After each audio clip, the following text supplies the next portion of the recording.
कक्षा 9 के विज्ञान में बायोलॉजी पढ़ा रहा हूँ। बायोलॉजी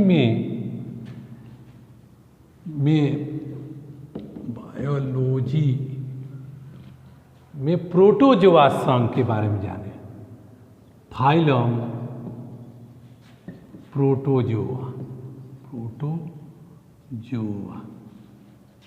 पहले प्रोटोजोआ का अर्थ समझें क्या है। प्रोटो माने होता है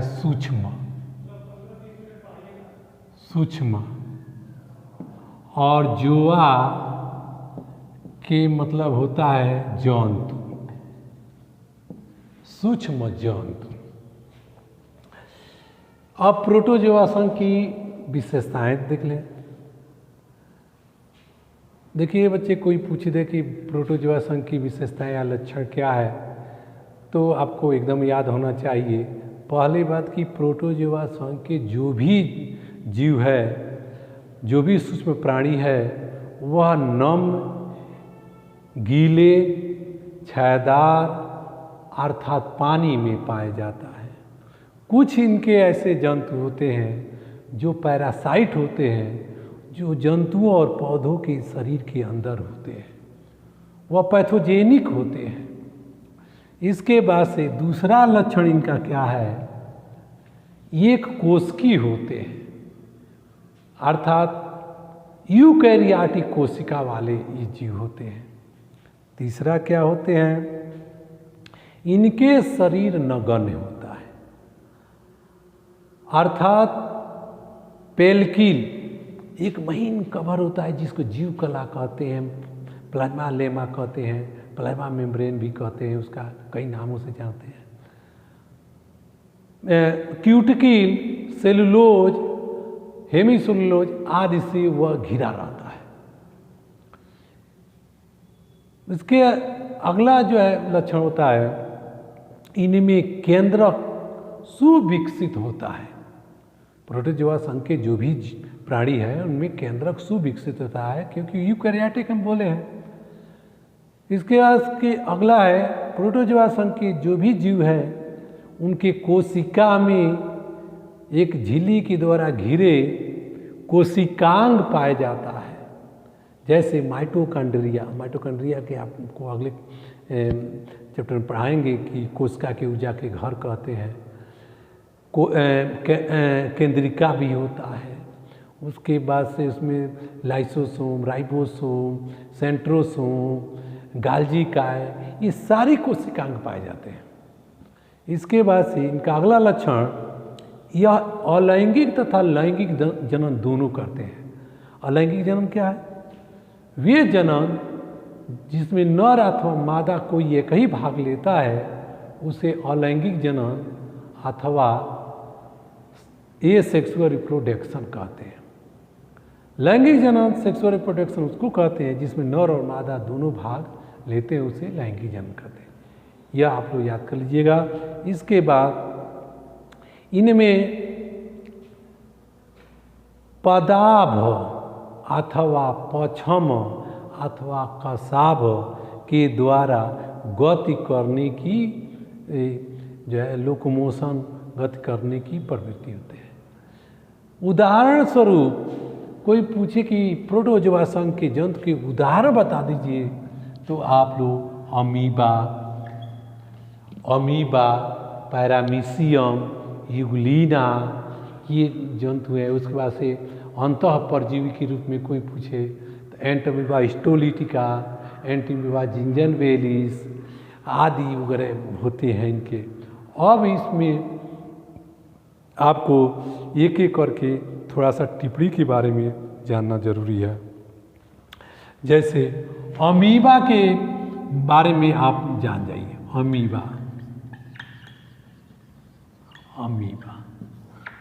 कोई पूछे कि अमीबा पर टिप्पणी लिखिए, नोट लिखिए, अमीबा के बारे में बताइए, तो पहले बात की अमीबा का आकार आपको बना लेना है। आकार ऐसे बना लेना है। अमीबा का कोई निश्चित आकृति नहीं होता है, अनियमित आकृति होता है। इसलिए यूनानी लोग ने इसे काल्पनिक देवता मानते थे, क्योंकि हर समय अपना आकार को यूँ बदलते रहते हैं। और अमीबा का वैज्ञानिक नाम आपको याद कर लेना चाहिए, amoeba Proteus, amoeba Proteus, Proteus. ये जो है वंश हो गया या जाति हो गया, इसको याद कर लीजिए। अमीबा जो है कूटपाद के द्वारा गति करता है। यह आगे जो है इस तरह निकला हुआ है, इधर से जीव तरफ सिकुड़ेगा, इधर जीव तरफ बढ़ेगा और ऐसे जो है रचना निकलेगा जिसको कूटपाद या पदाव, इंग्लिश में इसको सूडोपोडिया कहते हैं, सूडोपोडिया। इसमें पी साइलेंट होता है, इसके द्वारा ये गति करता है और ये अलैंगिक जनन करता है, द्विविभाजन करता है। और अमीबा को हम लोग कहते हैं कि ये अमरतत्व जीव है। कैसे भाई, थोड़ा सा जान जाइए कि अमरतत्व जीव कैसे है।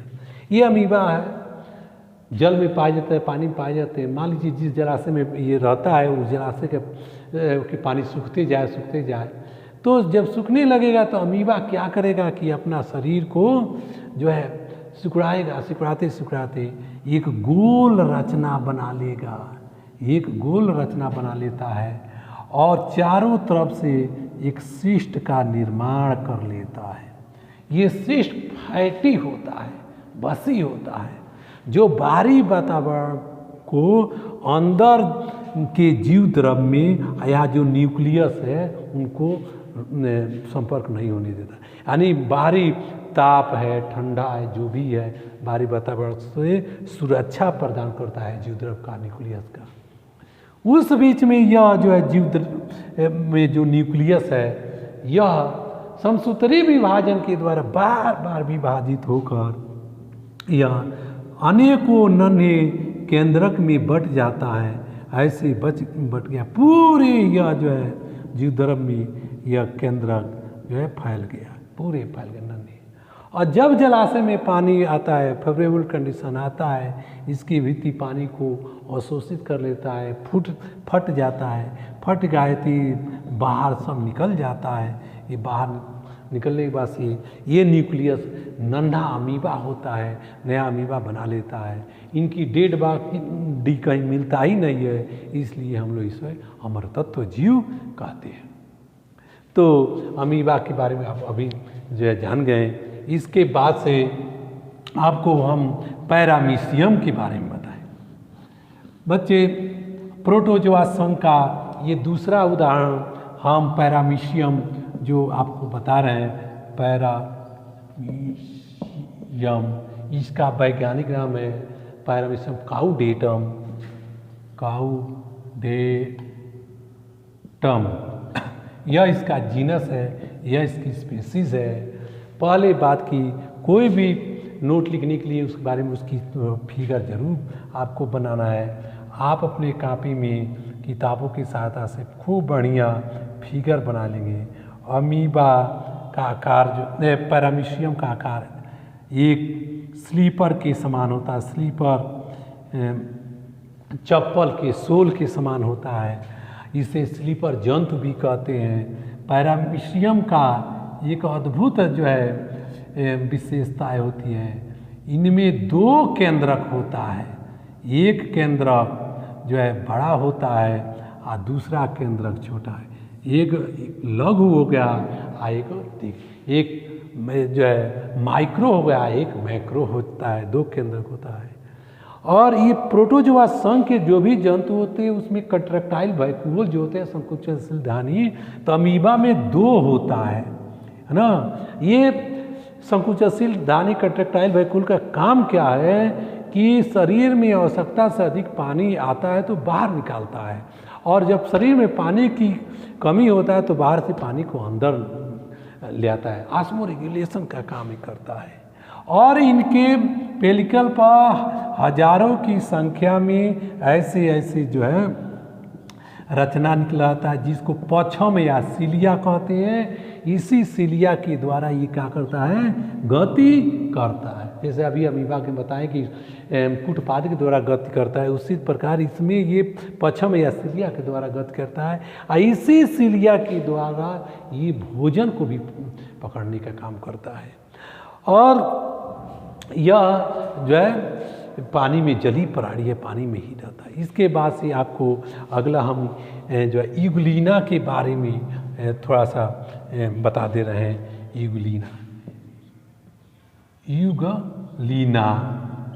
यूग्लिना का वैज्ञानिक नाम है यूग्लिना ब्रीडिस।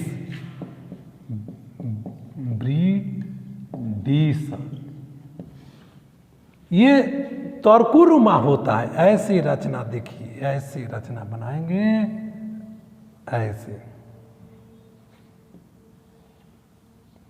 इसके सिर पर ऐसे एक फ्लैजला होता है, कसाब जिसको कहते हैं, इसी के द्वारा ये गति करता है। और इसमें एक अद्भुत ऐसा ये प्राणी है कि इसमें क्लोरोप्लास्ट पाया जाता है, हरित लौक होता है। ये सूर्य के प्रकाश में पौधों के समान स्वयं भोजन बना लेता है। इसे स्वपोषी, दिन के समय अपना भोजन स्वयं बना लेता है पौधे के समय, इसलिए इसे फाइटोजोइक भी कहते हैं। और जब वो रात के समय होता है तो जंतुओं के समान यह भोजन छोटे मोटे कीड़े मकोड़ों को खा लेता है। इसे हम फाइटोजोइक भी कहते हैं, है ना।